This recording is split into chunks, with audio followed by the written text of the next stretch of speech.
Welcome. Glad to have everyone here. It's good to see people. We're seeing a lot of people who we haven't seen this week. Everyone should know that we have a full slate of classes online. We have davening online every day. It's all the same link, the link that you clicked on to get to here. We have a lunch and learn every day from 1 to 1:30. Rabbi Yogev does Monday, I do Tuesday. We do Wednesday together, and Rabbi Wahlberg on Thursdays. We'll have that same schedule for next week. We also have evening classes. Rabbi Yogev is giving class on Monday evenings at 7. Chazan's giving class Tuesday evenings at 7. And I'm doing a mishmar after this at 9 o'clock. So those will all continue. There's also davening going on. There is a women's Tehillim, Ahuva's women's Tehillim classes happening.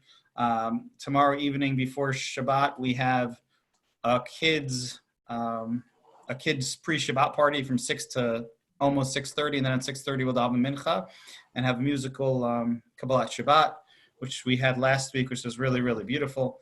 So there's a lot going on and opportunities for people to connect. And Cyril, the Chazan, we added Chazan is doing a Havdalah also, Motzei Shabbat at 8:15.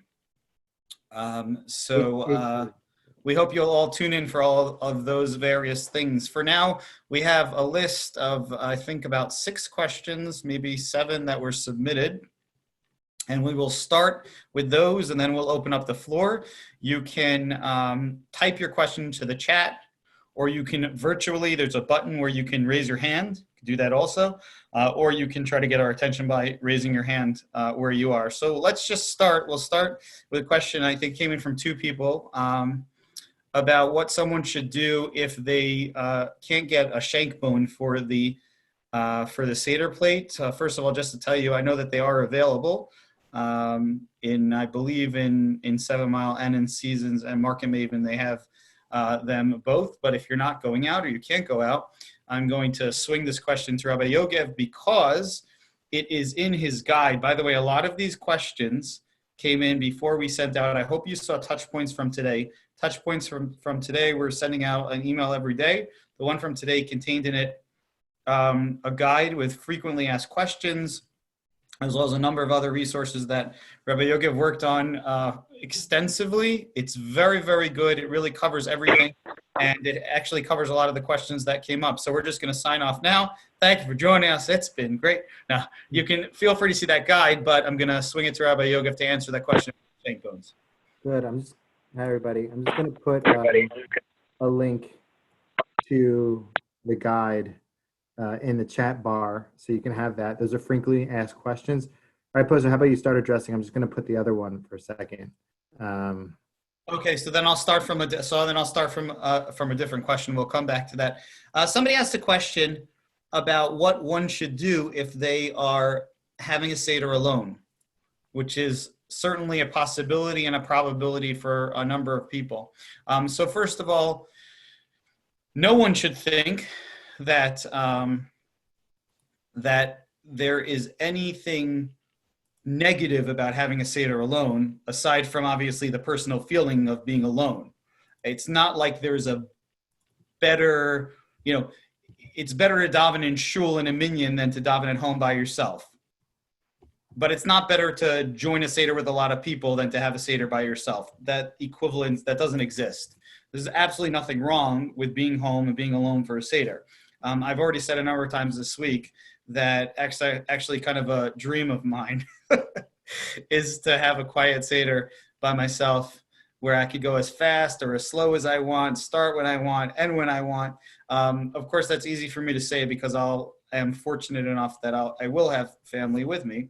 But there's definitely nothing wrong at all with having a Seder alone. In fact, it's actually addressed. Our sages address it in the Mishnah and the Gemara and say that if, when we talk about in the Mishnah about where we say the Kanha ben Shoel, the son asks a question now, and then it lists like the Manish Tana, those are the questions that the child asks. The sages discuss and they say, what if someone doesn't have a child with them? So they say, so the person who's with their wife, have their wife ask. What if someone's by themselves? It says, so you ask the question yourself. There's already a recognition within the Gemara, within the Mishnah, that it may well be that somebody is having a Seder alone, and there's certainly nothing wrong with that. there are a lot of suggestions. I do think that having a Seder alone presents opportunities, as you know, in addition to just challenges. I think it presents opportunities. Like I said, you're pacing and you can take your time with it. If you have some different Haggadahs, you can look into the different Haggadahs. If you start to get antsy, you can move a little quicker, you can slow down, you can come back. I really do think that there are opportunities that it presents. And we have in the guide that was sent out a link to ideas for a Seder and specifically to ideas for someone who's having their own Seder. While it's a challenge for this year, it's the right thing for people to do. If they're in that situation, they should stay home alone and they should prepare the Seder fully and they should enjoy it. And it'll be a different Seder unlike Siddharim from other years. Awesome. Rabbi, if you want to add or just go shoot. Yeah, I'll just add something to that and then address the other question. So before that, Holly announced in the chat area that she has 2 extra shank bones if anyone needs one. So I'll be right back. she's not talking about your shank bone. So put in the chat. You can put in the chat if you need one. I really like what Rabbi Posner wrote in the touch points this week, seeing the Passover Seder as a unique opportunity to focus on different things than we usually focus on. Usually a lot of the focus is on like making it perfect, having it set up really nicely, inviting everybody, and then you're involved with the family dynamics, a lot of extra pieces every year, and that's what makes it beautiful. But this year, there's opportunities actually to focus on the content and the spiritual messages of the Seder, especially in these days where it seems like it's all really connected. Seeing Hashem as the light at the end of the tunnel, seeing Hashem as being able to help us.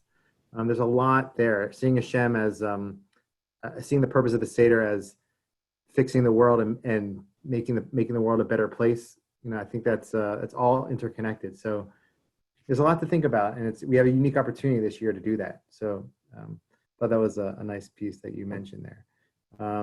Regards to the replacement for shank bone and an egg, the Talmud mentions that you only mentions you have to have 2 tavshilim, which is 2 cooked food items on the Seder table. The Seder plate later developed into like a thing, but originally they had the table and they bring things out to the table. So if you can't get a zroa, a shank bone, you can replace it with another cooked food item. The Talmud has 4 different options for what it could be. I know from personal experience, people ask like, what would vegans use for the Seder plate? So some people will use beet, a broiled beet, because the Talmud actually mentions beet as one of those options. So they'll do that and make sure it's cooked because it has to be cooked. And they use the beet because it like kind of is like bloody in a way, and it can remind you of Passover sacrifice. But you could really use any other type of cooked food if you're in need. So that's just something to think about. Perhaps it's probably better meat if you're already doing it, because if the symbolism is alluding to the Passover sacrifice, that probably would be more effective than rice or some other type of cooked food. So, anything to say about that, Rabbi Posner? Okay. Does anyone have a follow-up specifically on the shank bone? I see. Let's see. Posted in here. Any word on kitnio this year, especially with restricted shopping? Many people have unopened. Okay.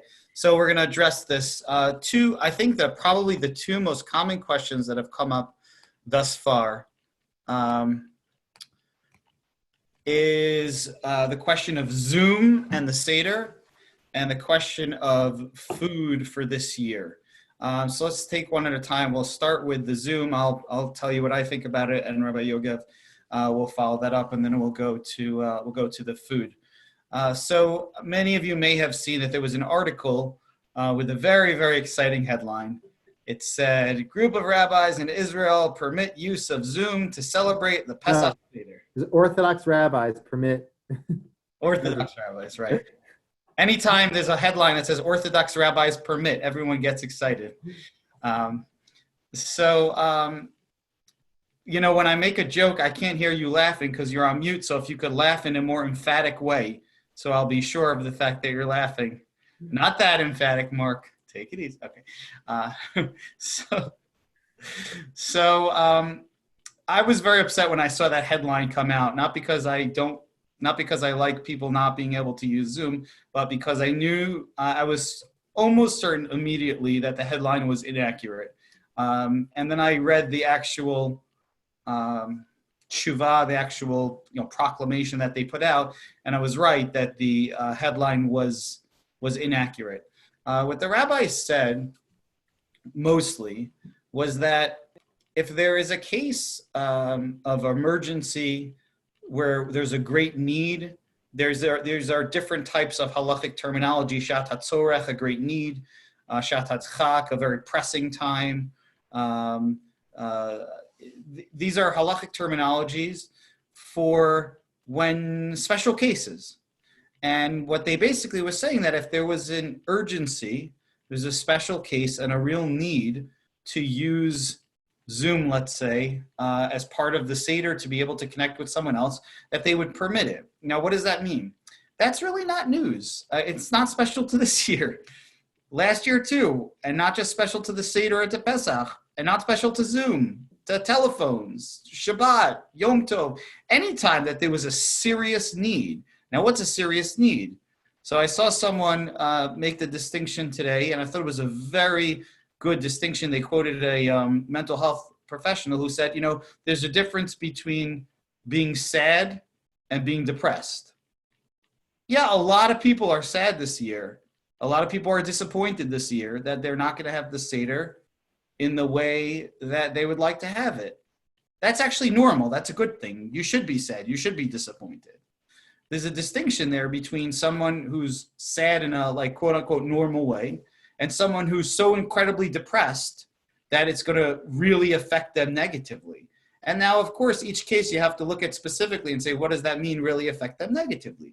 But it's very easy to imagine a situation where someone, right, we believe it's not only physical health that we talk about when we talk about someone's life being in danger or someone being sick, where we make exceptions for people. It could be someone's mental life, someone's psychological life as well.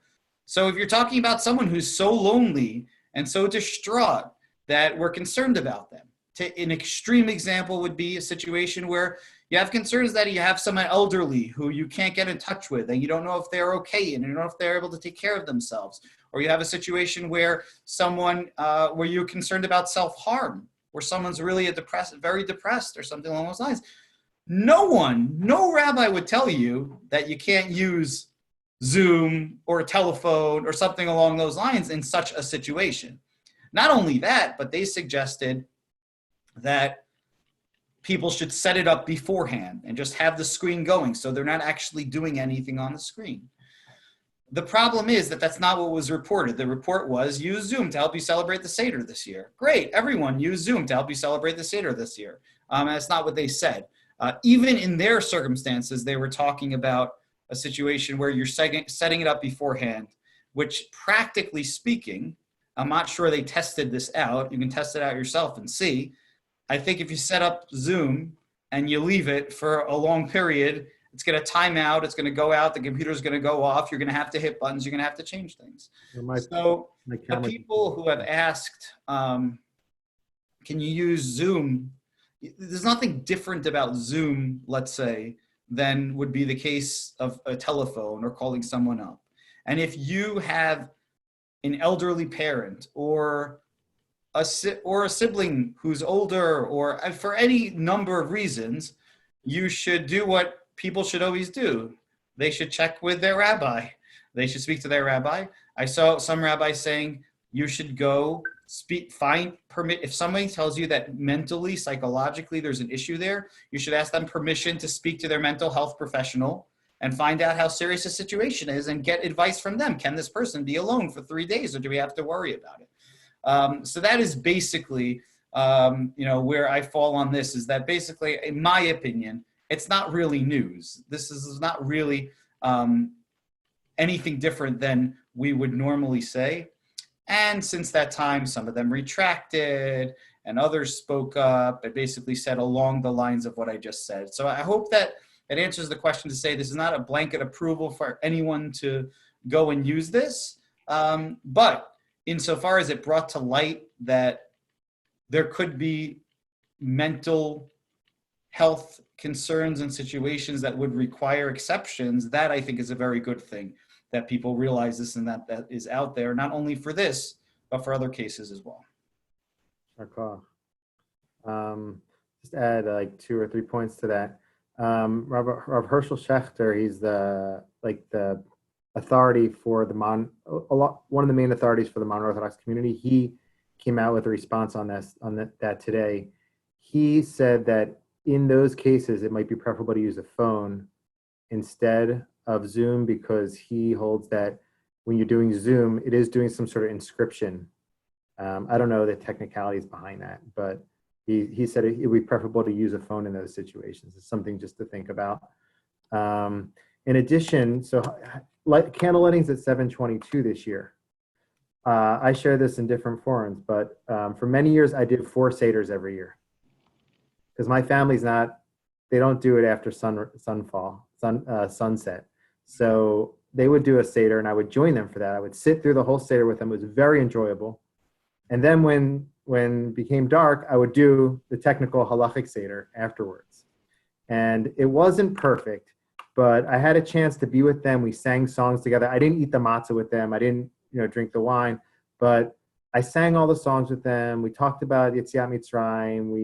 We had fun. We joined each other for an extended period of time.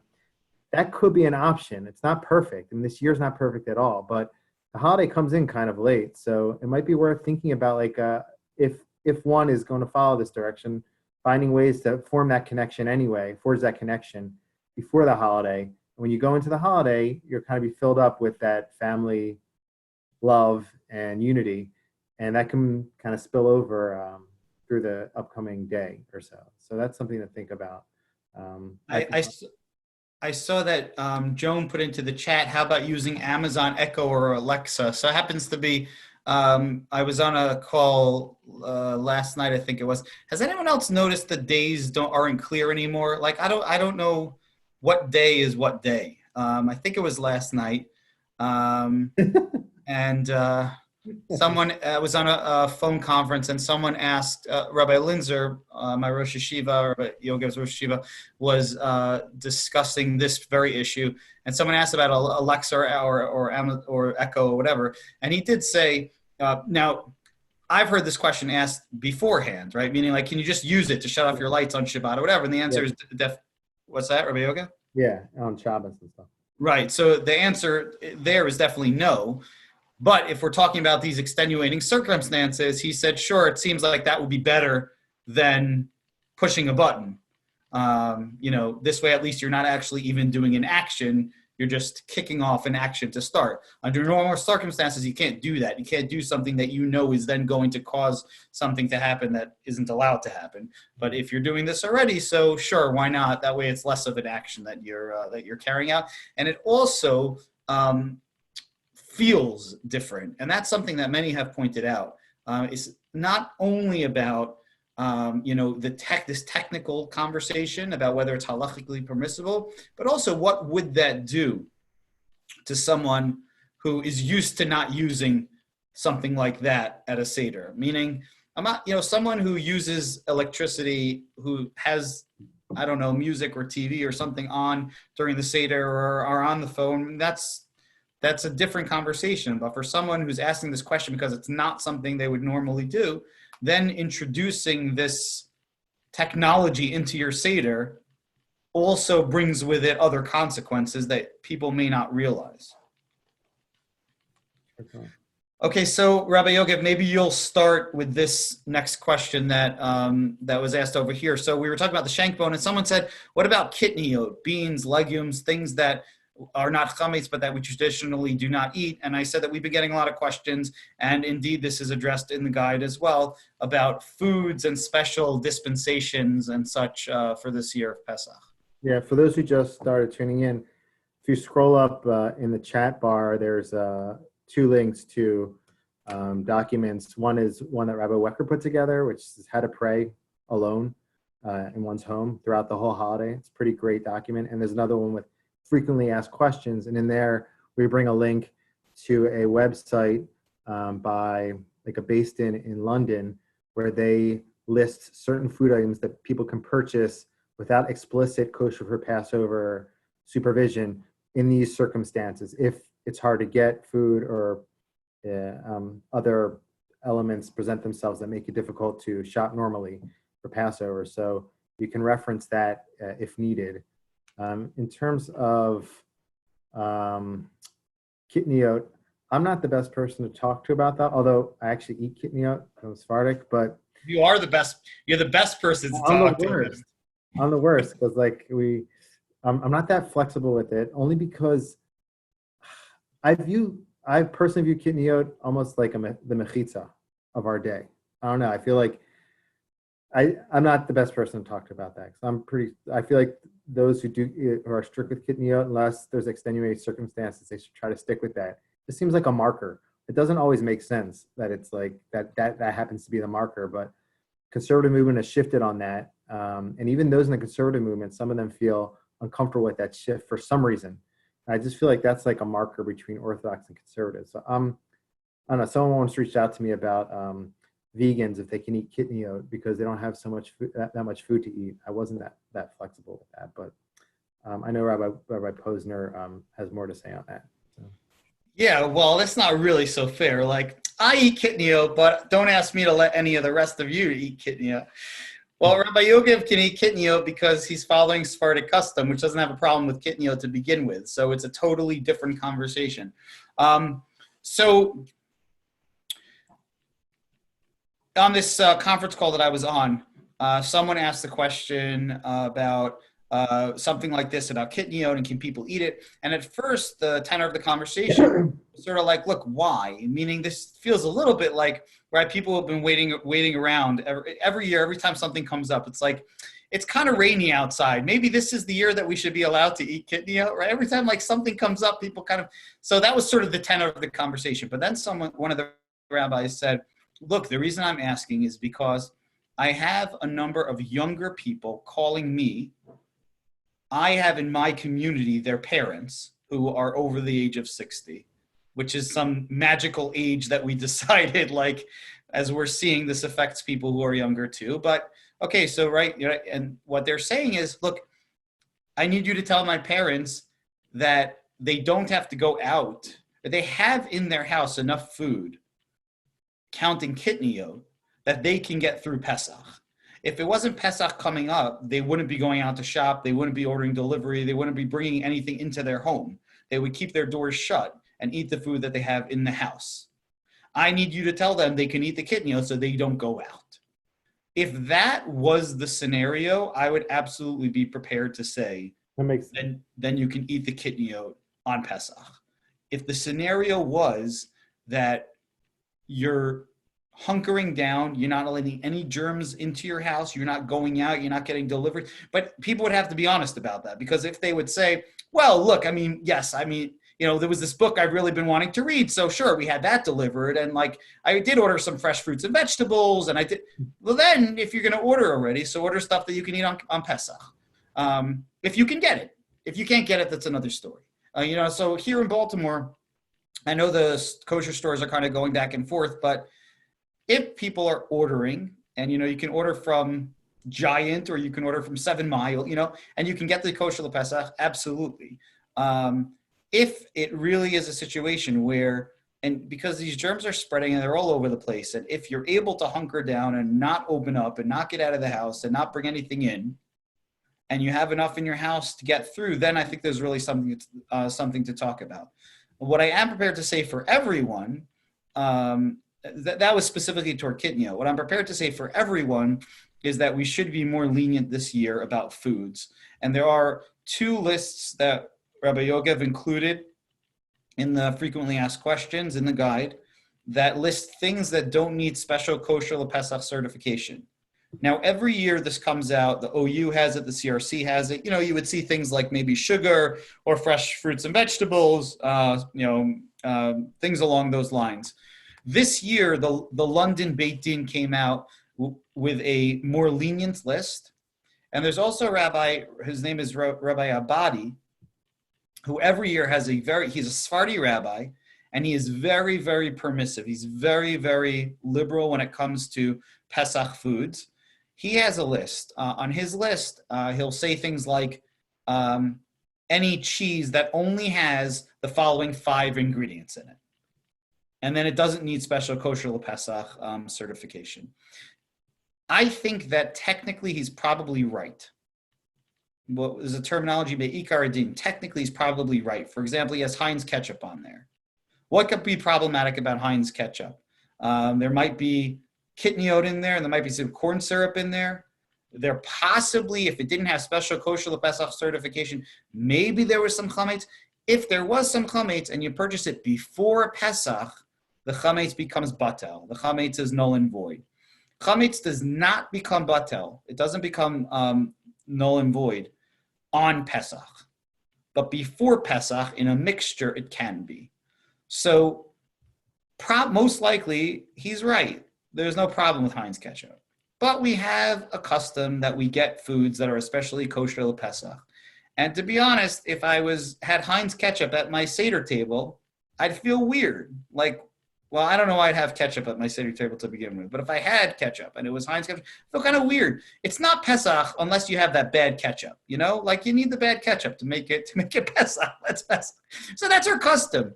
And I just learned, I didn't realize this. I just learned recently that this idea of specifically kosher LePesach ingredients and foods that is marked as kosher LePesach isn't just something we do. It's something that goes back, I think I said, to the 15th century, where they were specifically saying you need it to specifically be kosher LePesach. Don't just go, necessarily.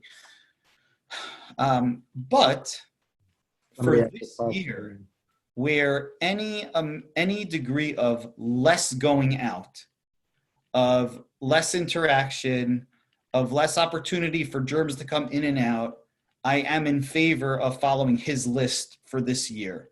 So, if you have in your house, you have Heinz ketchup and there's no chametz on it, you didn't have rub it in, I don't know, whatever. There's no chametz on it. It's clean, it's closed, and he has it on his list. I don't see a reason that you should go out and get the kosher LePesach ketchup. Now you're in the store already, so it's right there. Okay, so those are kind of things that you have to weigh. But if it means going around and bumping into a number of other people and so on and so forth, I think we should be absolutely, downsizing, simplifying as much as we can. So I am not prepared to give a blanket heter, blanket permission to have kitniot. I am prepared to give blanket permission that you can follow the list, and you will be shocked when you see what he has on his list for this year. I'm talking about for this year, because I truly do believe that the only way really to be staying safe is that we're closing our doors. Because people talk about, well, you can get delivery. Okay, I mean, you can get delivery, but who's not necessarily. And who's shopping for it and who's right. So if we can really shut our doors and stay committed to that, then I think that list can be helpful. Somebody asked where that list is, and it is linked in the guide that went out today in the touch points. It's linked in there. There's 2 lists there. There's the London Beit Din, which is a little bit stricter, and there's the Rav Abadi, which is a little bit more lenient.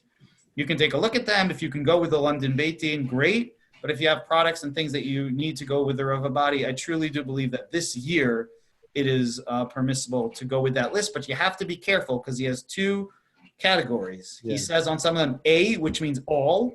And in some of them he says, I think it's S, which means Sephardi. So I am not talking about the kitniot that's on there. I'm not talking about the Sephardi that's on there. If someone has a specific question, ask. But otherwise, you can rely on the all. Again, one of my Rabbeim said about all these issues, this requires us to be honest with ourselves. And if you're standing in the store and you have the can of kosher LePesach tuna in your hand, and you go, ooh, but I could get away with saving some money because I've got the tuna in my house. And okay, then get the can of tuna. That says kosher LePesach. But if this is going to limit us going out, limit interaction, there's a lot of things that have changed for this year. never before were all the shuls closed for Pesach. I mean, so there's a recognition that this year we have to take extreme measures, and I believe that his list technically is absolutely permissible. I want to thank you for that, Rabbi. And it harkens back to how I was raised. I'm one of the Beth Jacobites who transferred over. And our rabbi, when I was growing up, Rabbi Yori Miller, who was the head of the OU in the day, said things like this. And it seemed to many people contrary to what everybody else in Baltimore was saying and doing. And I have always stood by what I learned from him, because not only, was he citing halakha and so forth, but there was also a real understanding of the conditions that a lot of families back in the 50s, 60s, and 70s were, beyond 70s, but were dealing with. And what you're saying now really reminds me of his teachings. And I so appreciate that, for the remembrances as well as for the sechel. Thank you. Thank you. So it happens to be, don't be too impressed with me, because usually I'm pretty strict with Pesach. There is precedent to being strict with Pesach. The Gemara itself is very strict with Pesach. There's no other prohibition out there that even a minute amount is problematic, meaning like if a tiny, tiny bit of pork falls into a huge pot of, chicken soup, it's canceled out. But chametz, that's not the case. So we're very strict with chametz, and generally I say, why not? It's a short time, and let's do it. This year you have to wait. You always have to weigh it against what's the other side. And this year the other side is a very, very strong side that has us trying to be careful with social distancing and the like. All right, Rabbi Yogav, do you have anything you want to add to that? No. Okay, I thought it was very, very eloquent as well. I thought you researched that properly and had a good answer. So, okay, Rabbi Yogav, do you have any other questions on the lists that were submitted? I don't have. I think that we got all the submitted questions. Mm-hmm. So I believe so. Let me just see if there's any questions here that I've been asked that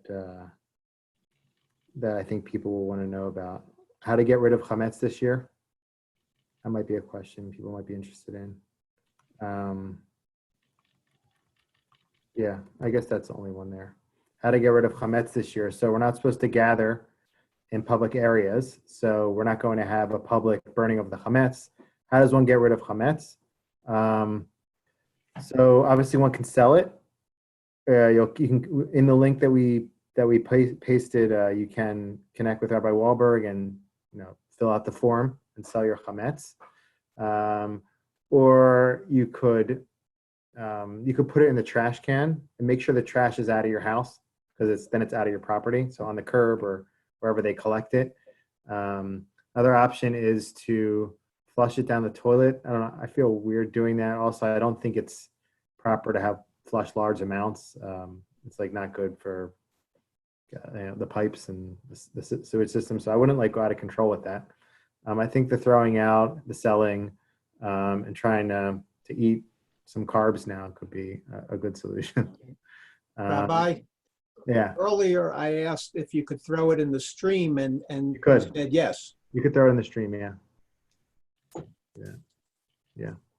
I also saw that you can cook it on your barbecue grill. Yeah, you could do that. You could cook on your barbecue grill. It just takes a long time, and you might have large amounts of chametz. If you don't burn your chametz to the point that it's not edible for a dog, that's like the category in Jewish law, then it's still considered chametz. So consider, if you have a small amount, you want to do that on the barbecue grill, that's great. But then you have to also remember that you got to clean off the barbecue grill if you want to use it during Pesach. Always clean it. So some things to remember.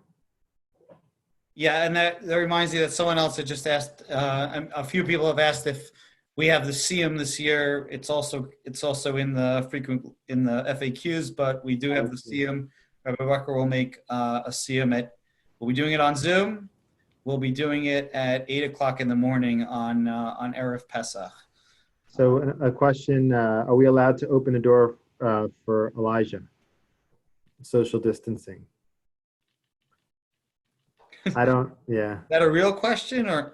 I believe so. You should be able to do so. I don't know if he's going to come close to your house, though. I'm just joking. If I may, I was reading in one of the many emails that I had gotten about that very question, and the answer had to do with, where does your front door face? If you're facing a neighbor's front door and it's, you know, in close proximity, you shouldn't do it. But if you're faced out to the street and nobody's going to be walking by so much and so forth, yes, open the door. If someone has, and I would say if someone has any concern about opening their door, then they shouldn't open their door. It's a custom, it's a cute idea. Don't tell anyone, but if Eliyahu wanted to come in, he could get in even if your door was closed. So, I mean, it's a nice thing that we do. If you have hesitation, don't open the door. I guess my saying, was that a joke or not, was being, what's it called? When you see the world through your own eyes, my door is like opens to nothing. So there's, there's plenty of space there. If you're really concerned about opening the door, don't open the door. Yeah, I mean, but doesn't mean that you can't pour the cup for Eliyahu and think about Eliyahu at that time, because the whole purpose of it is to think about redemption at that point of the Seder. So there's a lot of symbolism behind that. So it's still worth following through with the other pieces and thinking about it, perhaps talking about it too. Okay, so we're going to open this up now. I mean, if all the questions are exhausted, great. If anyone has any questions, you want to type it into the chat or So, unmute. Oh, sorry. You want to, let's see. Why don't we try to see if people can. Do people know how to raise their hand in Zoom? Do you know how to do that? There's a way to do that. I mean, not through your camera. There's even who have their cameras off. Oh, so you got a thumbs up on Mark's. So you have, is that a statement or a comment? Okay, got another thumb. It just shows I know how to do that. That's all. Jerry does too, apparently. We are very impressed. What did you do, Mark? You can unmute yourself with the space bar, I believe. So if you have something to say. But how do you raise your hand? I see more. I see. Ben, go ahead. I hear you talking. Go for it, Ben. Thank you. Good to chat with you. So on the space bar, I see a thumbs up. I see it looks like a clap, but I don't see a raising a hand. Where is it? If you click participants at Okay. the bottom left, there's a blue, I think it's. Okay, Stan, I see Stan is raising his hand. I think. Stan? Okay. That was just to show everyone where it was. Oh. Where is it? Thank you. Blue bar. Thank you, Rabbi. Where is it? Participants. Participants. Lower left. Rabbi Yogev, you and I may not see it because we have like a bunch of other things on our Okay, thanks for covering for me there. all right, that piece is not working, so why don't we try to unmute? Oh, okay. Are you raising your hand, Robert? People can unmute. He's lowering his hand. Oh, Sherry's raising her hand. Sherry's raising. Let's unmute her. Sherry, Yes. go ahead. Okay. Rabbi Yogev and I have been having conversation about dishwashers.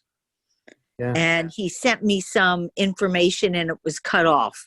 Could you clarify that? Yeah. So Rav Herschel Schechter, that the Rosh Yeshiva, the YU's central rabbi, and Rav Soloveitchik's main student. He's one of the bigger authorities in the modern Orthodox world. He wrote about dishwashers. He says if one needs today, like 2020, one could kosher their dishwasher. And he says how to go about doing it. He says that it's very simple actually. You make sure it sits for 24 hours before you kosher it. And then you make sure, it only works for a dishwasher that, I'm just gonna mute somebody here. It only works for a dishwasher that's made from metal. Because if it has glass in it, I don't know which ones do, but glass is problematic in halacha. You can't kosher it according to Ashkenazic tradition. So only the ones that have metal and perhaps plastic, but you would just let it sit for 24 hours and then clean out that gunk area that collects chametz. I don't think that's a problem anyway because it's not edible for a dog. It's disgusting. So I don't think that's a problem, but people seem to worry about that for some reason. So you clean out that area there and then you run it, he says, without soap. You run it for a full time and then you designate it as a Passover dishwasher. You can't do this according to halacha to change it from meat to milk and back from milk to meat. There's like a law like that in Jewish law. But with regards to Passover this year, if one needs it for whatever reason that's unique to this year, he was open to allowing for that. So, and I was surprised when I read that because I didn't even find halachic guides addressing dishwashers. It's kind of like, Yeah, so this is a this year issue because I've always heard the opposite. I was surprised. That's a this year. Yeah, he came out with like 5 different. Maybe I'll link to them. I'll try to link to them somehow. Like he came out with 5 different responsa addressing situations today, which are really interesting, short and easy to read, and translated to English. So I see Shelley raising her hand the old-fashioned way. Yes, I'm raising my hand. The irony that you can do that this year is that I'm going to have 2 dishes. In past years, I've had dishes for 30 people. That's so true. But this year, great. So I can use the dishwasher for 2 dishes and 2 pots. It's thanks. Shelley, that is the only reason that we are allowing it, just to get under your skin. Right. I'm not a dishwasher is very interesting. Over the last few years, rabbis have really come along in saying that you can kosher them. I've even seen rabbis saying that you can use it for meat and for milk with like a empty cycle in between. I'm not so comfortable with any of that. I'm not used to it, and I wouldn't. I don't plan to do that or to use it for Pesach. But you know, the idea of like specifically for this year, you know, thinking about a situation. I mean, maybe it's just what I'm in, but you're thinking about a situation, or you know, Sherry asked the question, so that maybe that's where my head went to, where her daughter and son-in-law and their kids have been like basically in their house for, I don't know what, 5 weeks, 6 weeks now, leading toward Pesach for even longer, and you're going out of your mind, and you'll take anything that you can take to try to make it be an enjoyable chag for you, for the kids. So there, we don't have a right to, not be lenient when we can be lenient. For ourselves and for our distinctions, I don't think that someone needs to Shelley's point, I don't think that you need to run the dishwasher this year because, hey, it's this year, so why not? Like, not wash the 2 dishes, Also, the discussion it'd be more for Chol HaMoed. Because right, of course. You're not running it. Right. It's more like, Shelley, let's say you host something, I don't know, or like, it makes. Yeah, but Shelley, but if there's 2 people, you could just load it up for the whole week. Uh-huh. Just have it That's ready all right. for- Usually my dishwasher holds all the chametz from the pantry, and we just shove it in there. So, yeah. Any Anybody? further questions? Orit and Ben, did you have something that you were going to say? You had a question? I can unmute you guys. Maybe they were going to ask us how to sign off, but they figured it out. I'm just kidding. Apparently not. No, I don't know. Anybody? Yeah, we do. There they I are. do have a question about the hechsher. Are you going to have a list of how to make a hechsher of things like pots and things like that? Yeah, so we linked to that. Why don't you, anybody? I was starting to put together like a unique Bet Tefillah koshering guide, but I kind of ran out of time because it's pretty complicated. So you'll have that maybe next year. But I actually do know a lot about that. So if you want any guidance on that, you can reach out to me.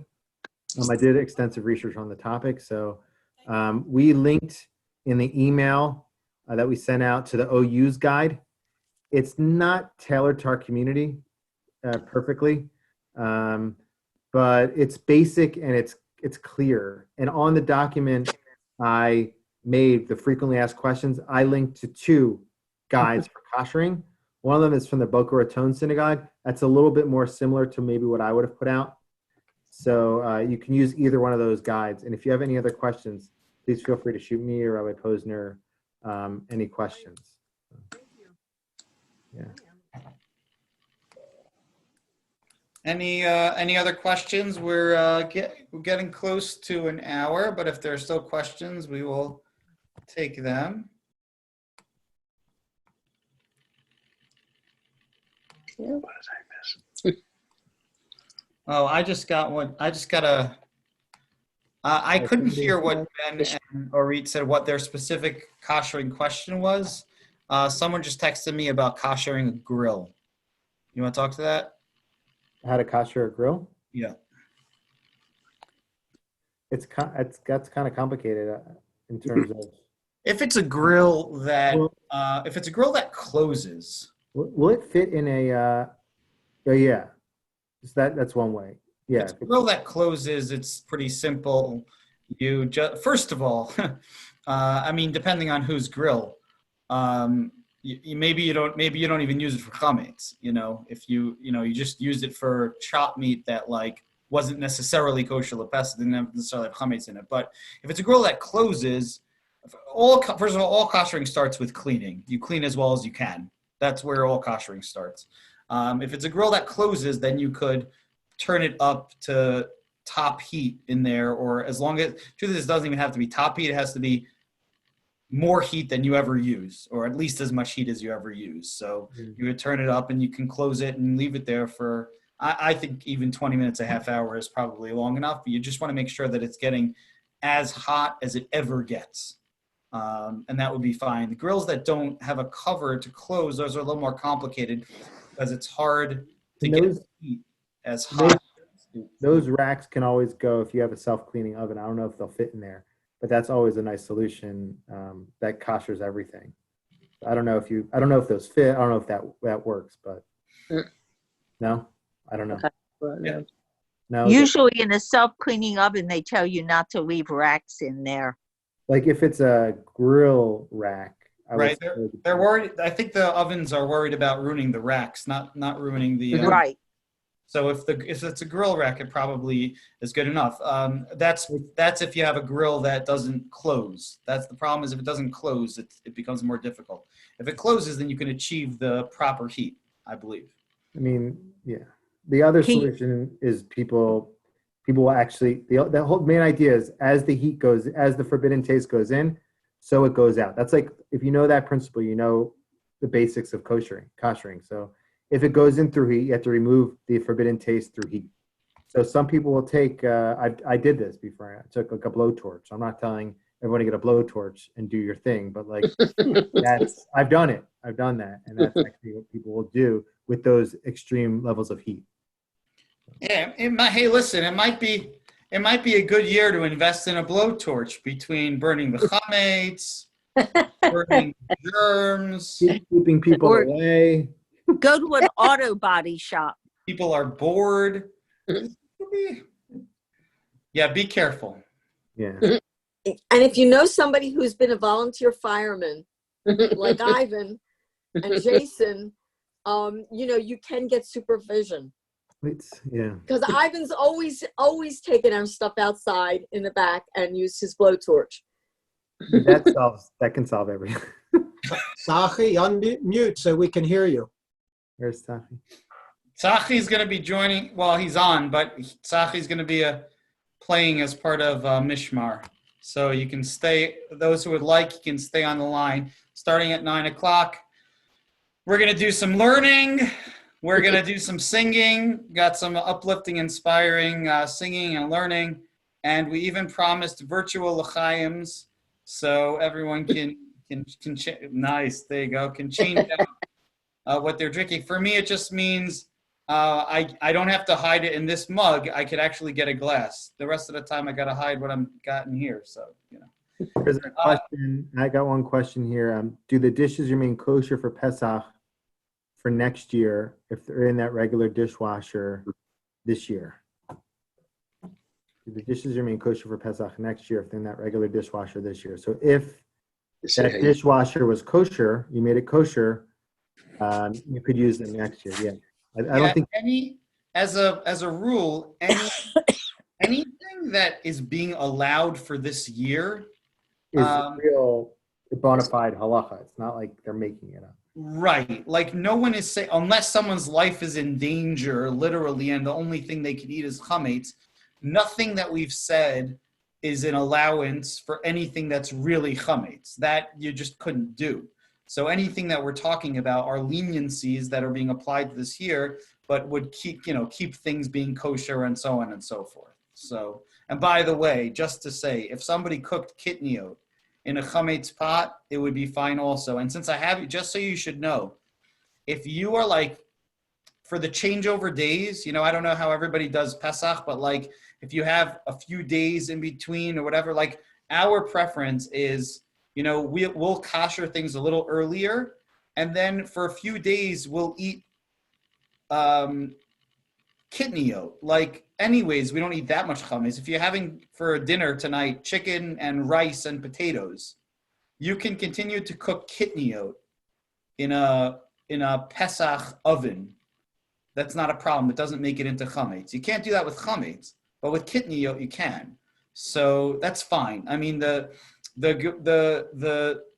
halachic sources talk about much more extreme than that, like eating the meat that was cooked with the kitniot and so on and so forth. So certainly you can, I don't like to cook the kitniot in our actual Pesach pots because it just feels kind of strange, but halachically speaking, it would be fine. So that's a very helpful type of thing, in my opinion, is to know that you can use like kitniot the days leading up till Pesach. You can eat corn checks and rice checks and rice, beans and hummus or whatever, and I think it makes it very easy. Somebody just let out a big yawn, so I think. All right, folks. So we're going to start to get the blinking lights going for the late night show. Everyone, I hope you'll stay on. You're very welcome to stay on. And I think that in a sense, we certainly have all of these important questions for Pesach, but we are also very much in need at this time in need of just relaxing and enjoying and being inspired. And that's what we're going to do in the next hour or so. So we'll give everyone